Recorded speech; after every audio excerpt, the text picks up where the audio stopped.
Bonsoir Jean-Luc Choplin. Bonsoir. Je suis très heureux de vous recevoir pour parler de la comédie musicale Guys and Dolls, qu'on peut traduire par des mecs et des poupées.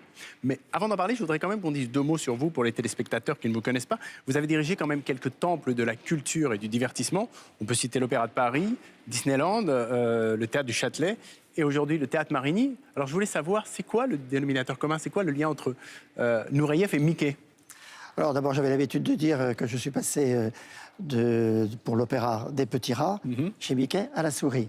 Mais enfin, au-delà de ça, c'est surtout donner du bonheur aux gens. Je crois que notre mission d'homme de spectacle, c'est donner du bonheur. Donc là où on peut le donner à différents types de personnes, je suis toujours présent. Alors votre cheval de bataille depuis quelques années, c'est la comédie musicale. J'ai le sentiment que dans la comédie musicale, il y a tout ce que vous aimez, c'est-à-dire la danse, le divertissement, l'exigence et que c'est populaire. C'est un des arts les plus difficiles parce qu'il faut savoir en même temps jouer la comédie, chanter, danser. C'est donc tout ça en même temps, c'est ce qu'il y a de plus dur. Et en même temps, c'est à la fois sophistiqué et populaire. C'est-à-dire que ça donne un message et en même temps, c'est accessible à tout le monde.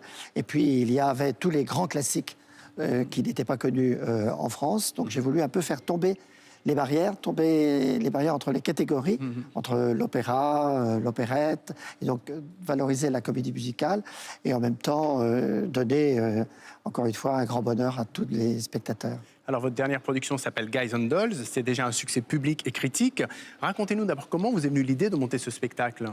J'avais fait déjà beaucoup de compositeurs de la grande période de Broadway, les années 50, mais je n'avais jamais touché à Frank Loesser. Alors que Frank Loesser, c'est le créateur de 5 grands musicals, de plus de 700 chansons. C'est un personnage compositeur qui, comme Stephen Sondheim, était capable d'écrire en même temps et les paroles et la musique, et je ne lui avais pas rendu hommage alors que c'est un très grand. Donc je pars toujours de la partition musicale, donc Frank Loesser, et puis il y avait cette histoire amusante tirée des nouvelles d'un auteur américain des années 30, Damon Runyon, qui vivait dans la pègre new-yorkaise au moment de la Prohibition, et qui en même temps avait acheté une maison en Floride et qui était un voisin d'Al Capone, et qui avait une vie absolument extraordinaire. Donc 2 nouvelles de lui ont été assemblées pour créer cette comédie musicale. On va en regarder un extrait tout de suite et on en parle après.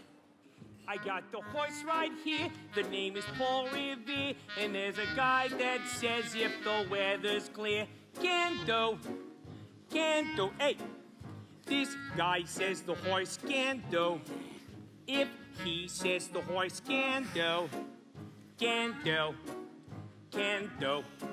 I'm picking Valentine, cause on the morning line, the guy has got him figured at 5 to 9. But look at Pete Taft, he went for the half. This guy says the horse has chance. If you're a beer says the horse has chance. Alright, of course it all depends if it rained last night. I know it's Valentine, the morning work looks fine. Besides the jockey's brother's a friend of mine. Needs raining, boys, needs race. This guy says the horse needs race.